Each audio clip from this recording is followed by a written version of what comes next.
Mummy वो हाजमोला की शीशी कहाँ रखी है?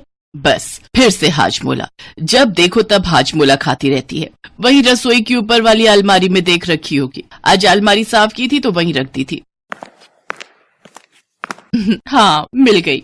पता नहीं कितनी तेरी हाजमोला खाने की आदत है। ससुराल जाएगी तो पता नहीं तेरा क्या होगा। अगर वहाँ हाजमोला ना मिली तो? माँ तुम चिंता मत करो, मैं अपनी अटैची में पहले ही अपनी जरूरत का सारा सामान रख लूंगी। सुलोचना, पल्लवी बिटिया की शादी के सारे काम पूरे हो गए हैं। बस अब तो हमें अपनी बेटी को डोली में विदा करना है। सिर्फ 10 दिन रह गए शादी को, फिर हमारी बिटिया। पापा आप फिर से रोने लगे। अगर आप ऐसे रो दोगे तो मुझे नहीं करनी है शादी वादी। क्या करूं बेटा, खुशी के आंसू तो छलक ही आते हैं। बेटियां तो पराया धन होती है ना। एक दिन अपने मायके को छोड़कर ससुराल में घर बसाना ही होता है, ससुराल को अपना बनाना होता है। हमारी बच्ची, हमारी लाडो। आप चिंता मत करो मम्मी पापा, मैं आपसे रोज मिलने आया करूंगी। और फिर मैं तो इसी शहर में जा रही हूँ, बस थोड़ी दूर का ही तो रास्ता है। पल्लवी सुलोचना और श्यामलाल की इकलौती बेटी थी। शहर में रहने वाले किशनलाल और सुधा देवी के घर वो बहू बनकर जा रही थी। शादी का दिन आ जाता है। पल्लवी और अनुभव की शादी हो जाती है।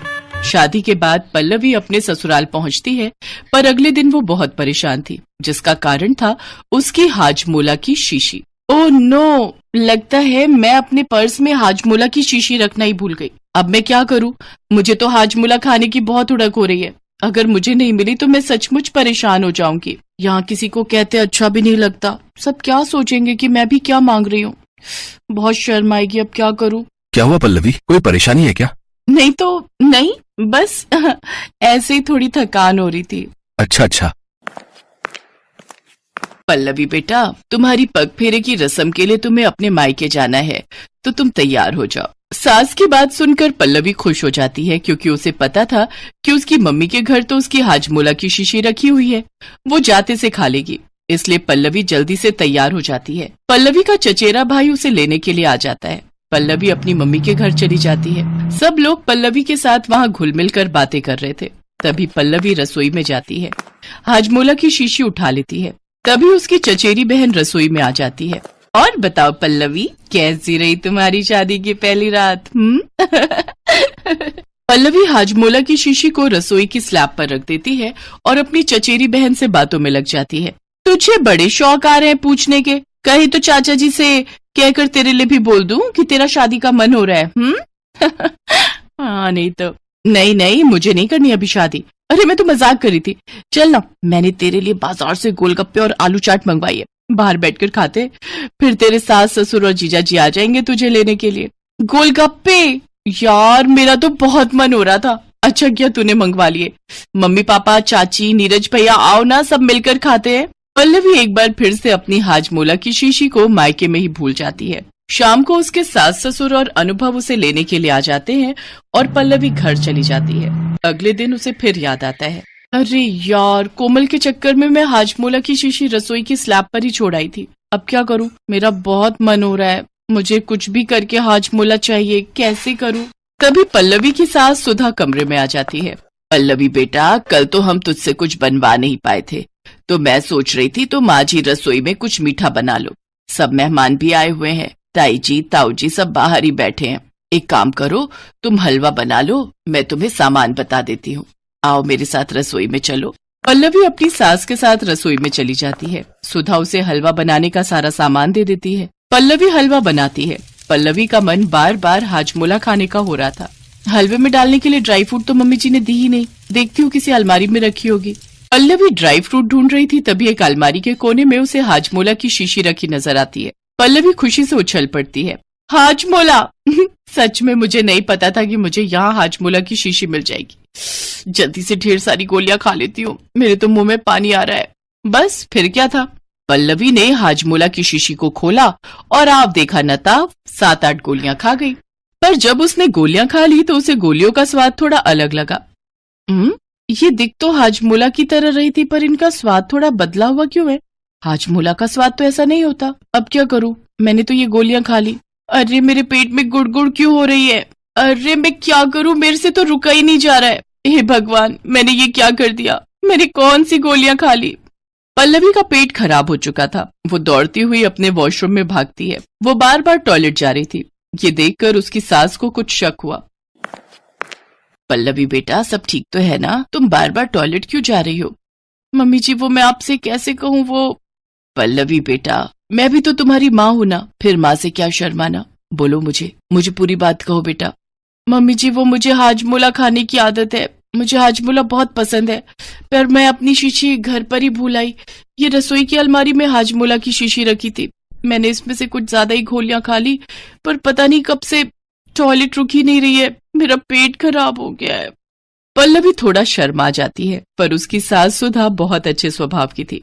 आहा, पल्लवी बेटा, गलती मेरी ही है। ये हाजमोला की शीशी, इसमें हाजमोला की गोलियां नहीं है, कब्ज के चूरन की गोलियां हैं। तुम्हारे ससुर जी ने कब्ज की गोलियां लाकर रखी हुई हैं। उन्हें कभी कभी कब्ज हो जाती है तो वो चूरन की गोली ले लेते हैं। लगता है तुमने ज्यादा गोलियां खा ली, इसलिए तुम्हारा पेट खराब हो गया। खाली शीशी पड़ी थी, मैंने इसी में डाल दी थी। तुम्हारी तबीयत तो बहुत ज्यादा खराब हो रही है। एक काम करो, चलो पड़ोस में ही एक डॉक्टर है, बहुत अच्छे, मैं तुम्हें उनके पास ले चलती हूँ। बेटा कोई बात नहीं, सब ठीक हो जाएगा। घर में सबको ये बात पता चलती है और कोई भी पल्लवी को कुछ नहीं कहता, क्योंकि जो कुछ भी हुआ था जाने अनजाने में हुआ था। सुधा पल्लवी को पड़ोस में अपनी फैमिली डॉक्टर के पास ले जाती है। डॉक्टर पल्लवी को दवाई देते हैं, जिससे पल्लवी को आराम पड़ता है और कुछ दिनों तक पल्लवी की तबीयत ठीक हो जाती है। सुधा, सबसे पहले तो ये शीशी बदलो। हाजमोला की गोलियां समझकर कोई भी खा सकता है। ये मेरी कब्ज की गोलियां किसी और डिब्बी में डालकर मेरे कमरे में रखो। यहाँ रसोई में रखने की कोई जरूरत नहीं है। आप ठीक कह रहे हो जी। अब बहू हमारे घर में नई आई है, इसे तो पता ही नहीं कि कौन सी चीज कहाँ रखी है। मुझे और तुम्हें तो पता था कि इस शीशी में क्या है। आज मैंने एक बात गांठ बांध ली कि कभी भी किसी खाली ब्रांड की खाली शीशी में कुछ भी नहीं डालकर रखना चाहिए। हम कभी कभी किसी क्रीम की डिब्बे में कुछ और डालकर रख देते हैं, किसी तेल की शीशी में कुछ और डाल देते हैं, पानी की बोतल में कुछ और डालकर रख देते हैं। ये सब गलत है। कहीं ना कहीं धोखे से हम भी किसी चीज को खा पी सकते हैं, शरीर पर लगा सकते हैं।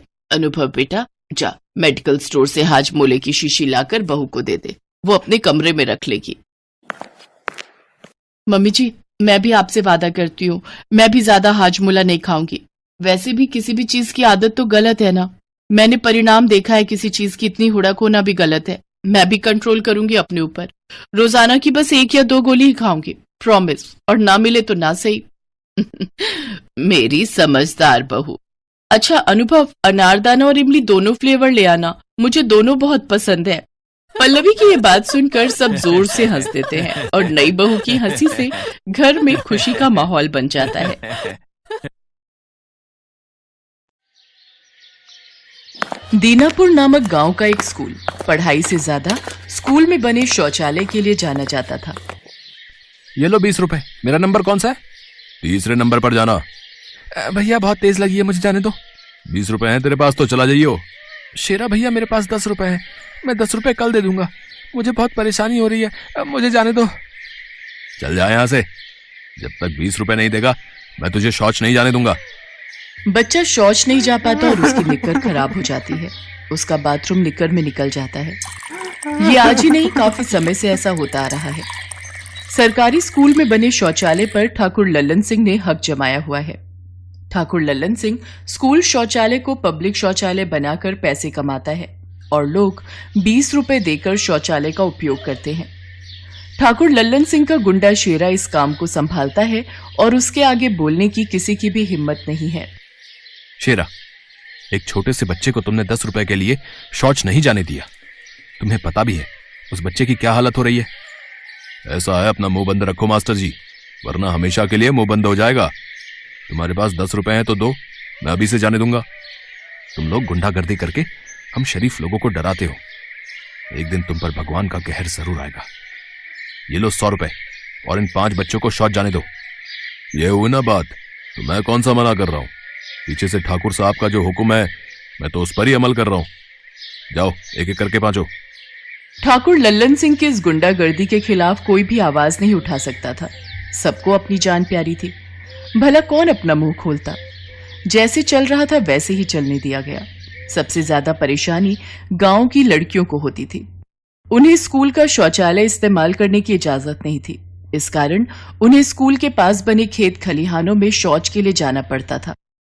कई बार लड़कियां इस वजह से शर्मिंदगी का भी सामना करती थीं। पूजा, वो देख सामने लड़के स्कूल की दीवार से झांक रहे हैं। तू थोड़ा पत्थर की आड़ में बैठ जा, मैं तेरे आगे खड़ी हो जाती हूँ। पहले तू कर ले, फिर तू मेरे आगे खड़ी हो जाना, फिर मैं कर लूंगी। सब हंस रहे हैं, मैं तो कक्षा में जा रही हूँ, घर जाकर ही करूंगी, यहाँ खेत में सब देखते हैं।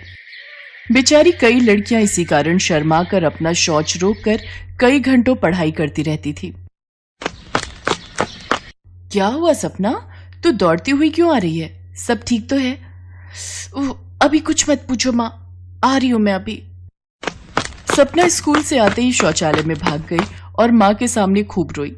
माँ, हम सब बहुत परेशान हैं, कब तक ऐसे चलेगा? हम लड़कियां स्कूल के शौचालय में नहीं जा सकती, शौचालय के बाहर शेरा बैठा रहता है। मजबूरी में जब खेत में जाओ तो सब देखकर हंसते हैं, मास्टर जी की भी कोई बात नहीं मानता। क्या करें बेटी, अगर हमने ठाकुर लल्लन सिंह के सामने बोलने की कोशिश की तो वो तुम्हारा स्कूल जाना ही बंद कर देगा। इसलिए जैसा चल रहा है वैसा चलने दो, अब तो भगवान ही मालिक हैं। गुंडे बदमाश लोगों के साथ भला कौन भिड़े? पूरा गांव ही ठाकुर लल्लन सिंह से डरता था। अब गांव वालों को अपने बच्चों को पढ़ाना भी जरूरी था, इसलिए जैसे चल रहा था वैसे ही चलने दे रहे थे। स्कूल के मास्टर का तबादला दूसरे गांव में हो जाता है और उसकी जगह सुप्रिया नाम की एक नई मास्टरनी आती है। बच्चों, मैं यहाँ की नई अध्यापिका हूँ, आप सब मुझे अपना परिचय दीजिए। सब बच्चे सुप्रिया को अपना परिचय देते हैं। कुछ देर बाद सुप्रिया बोली, बच्चों तुम सब पढ़ाई करो, मैं अभी वॉशरूम होकर आती हूँ। मैम जी, आप स्कूल के शौचालय का इस्तेमाल नहीं कर सकती। क्यों, ऐसा क्यों कह रहे हो? स्कूल में शौचालय नहीं है क्या? मैम जी, शौचालय तो है, पर वहां पर लड़कियों को जाने की इजाजत नहीं है और लड़कों को भी पैसे देकर जाना होता है। लड़कियां सुप्रिया को सारी बात बताती हैं, जिसे सुनकर सुप्रिया हैरान हो जाती है। वो शौचालय के पास जाती है, वहां शेरा बैठा हुआ था। ये कैसी गुंडागर्दी है? तुमने स्कूल के शौचालय को पब्लिक शौचालय बना रखा है और यहाँ बैठकर कमाई करते हो, तुम्हें शर्म नहीं आती? स्कूल के बच्चों से पैसे लेकर उन्हें शौचालय का इस्तेमाल करने देते हो और लड़कियों को बिल्कुल मना किया हुआ है। ये कहाँ की तहजीब है? स्कूल में शौचालय होते हुए लड़कियां खेतों और मैदान में शौच के लिए जाएंगी, ये बात बिल्कुल गलत है। आगे से हटो, ये कुर्सी हटाओ, मुझे वॉशरूम जाना है। ओ शहरी मैडम, ये शहर नहीं गांव है, यहाँ ठाकुर लल्लन सिंह का राज चलता है। तुम शेरा और ठाकुर लल्लन सिंह को नहीं जानती हो, वरना इतनी चपड़ चपड़ ना करती। ये शौचालय लड़कियों और औरतों के लिए नहीं है। अगर तुम्हें ज्यादा ही जोर की लगी है तो जाओ, सामने खेत है, वहां छुपकर कर लो, नहीं तो कहो तो हम साथ चल लें, हैं? सुप्रिया शेरा को जोरदार चांटा लगाती है। बदतमीज, तुम्हें शर्म नहीं आती कि एक औरत से कैसे बात करते हैं? तेरी इतनी हिम्मत कि तू शेरा पर हाथ उठाती है, आज तेरी खैर नहीं। पूरे गांव के सामने तेरी अच्छे से खबर लूंगा। छोड़ो, मुझे छोड़ो, ये क्या जबरदस्ती है? तभी ठाकुर लल्लन सिंह वहां आ जाता है। अरे गुस्से में बावला हो रहा है क्या? अगर इस तरह स्कूल की मास्टरनी को बीच सड़क पर कुछ कहा तो पुलिस वाले हमें ही धर लेंगे। छोड़ दे इसे, जो काम ठंडे में हो जाए वही सही है। और वैसे भी मास्टरनी लगता है नई नई आई है गांव में, इसलिए पहली गलती है, माफ कर देते हैं। सुप्रिया शहर की लड़की थी, उसने अत्याचार से डरना नहीं लड़ना सीखा था, इसलिए वो हार नहीं मानती। सुप्रिया स्कूल के शौचालय में जो भी धोखाधड़ी हो रही थी उसका पूरा वीडियो अपने मोबाइल में बना लेती है और उसे अपने सोशल मीडिया पर पोस्ट कर देती है। ये वीडियो लल्लन सिंह और शेरा तक भी पहुंच जाता है और लल्लन सिंह बदला लेने के लिए रात के समय शेरा के हाथ सुप्रिया को उठवा लेता है। पहली बार ऐसा कोई देखा है जो लल्लन सिंह से पंगा ले रहा है। सचमुच लड़की, तुझमें बड़ी हिम्मत है। मालिक, पूरा वीडियो बनाकर इसने अपने फोन में डाल दिया। वो तो मेरे दोस्त ने मुझे भेजा, इसकी वजह से पता चला। हमारा काम बंद हो गया और ऊपर से बदनामी अलग हुई। इसे ऐसे मत छोड़ो मालिक, इसका कुछ करना ही होगा। करना क्या है, जिंदा जला देंगे। उससे पहले इसका एक वीडियो और बना लें जिसमें ये बोलेगी कि इसने जो वीडियो डाला था वो झूठ था, इसीलिए ये बदनामी से बचने के लिए आत्महत्या कर रही है। मैं मर जाऊंगी पर ये झूठा वीडियो नहीं बनाऊंगी। लल्लन सिंह और शेरा भी अपने आदमियों के साथ सुप्रिया के साथ जबरदस्ती कर ही रहे थे कि तभी पुलिस के सायरन की आवाज आ जाती है। ठाकुर साहब, पुलिस और आपकी हवेली पर, वो भी इतनी रात को। घबराओ नहीं सुप्रिया, मैं पुलिस को लेकर आया हूं। मुझे तुम्हारा मेल मिल गया था। ठाकुर लल्लन सिंह, हमें सब पता चल गया है। तुम गांव के स्कूल के शौचालय का गलत इस्तेमाल करते हो, वहां धोखाधड़ी चलती है। सब कुछ हमने वीडियो में देख लिया है। स्कूल के बच्चों पर अत्याचार करने और गैर कानूनी ढंग से स्कूल के शौचालय को चलाने के जुर्म में हम तुम्हें गिरफ्तार करते हैं। अरे अरे, ये लड़की झूठ बोल रही है। मेरा गांव में बहुत रुतबा है। इंस्पेक्टर साहब, ये झूठ बोल रहा है। इसने हमारे गांव में बहुत ज्यादा गुंडागर्दी फैला रखी थी। वो तो भला हो सुप्रिया बेटी का, जिसकी वजह से आज इस जैसे अत्याचारी ठाकुर से हमें छुटकारा मिला है। हाँ, ले जाइए इसे इंस्पेक्टर साहब, इसके पाप का घड़ा अब भर चुका है। पुलिस लल्लन सिंह, शेरा और उसके सभी आदमियों को पकड़कर ले जाती है। थैंक यू दीपक, आज तुम समय पर पुलिस को ले आए, वरना। अब दोस्तों तो दोस्ती तो निभानी पड़ेगी। चलो अब मैं चलता हूं, अपना ख्याल रखना। गांव वाले सुप्रिया के साहस की बहुत प्रशंसा करते हैं। जुर्म सहना भी एक गुनाह है। जुर्म के खिलाफ लड़ने वाला ही जीत का ताज पहनता है, और गांव वालों के कहने पर सुप्रिया वहां की नई जमींदार बन जाती है। उस दिन के बाद स्कूल के शौचालय का कभी भी गलत इस्तेमाल नहीं हुआ। बच्चे ये सब देखकर बहुत खुश थे, खासकर वहां की लड़कियां।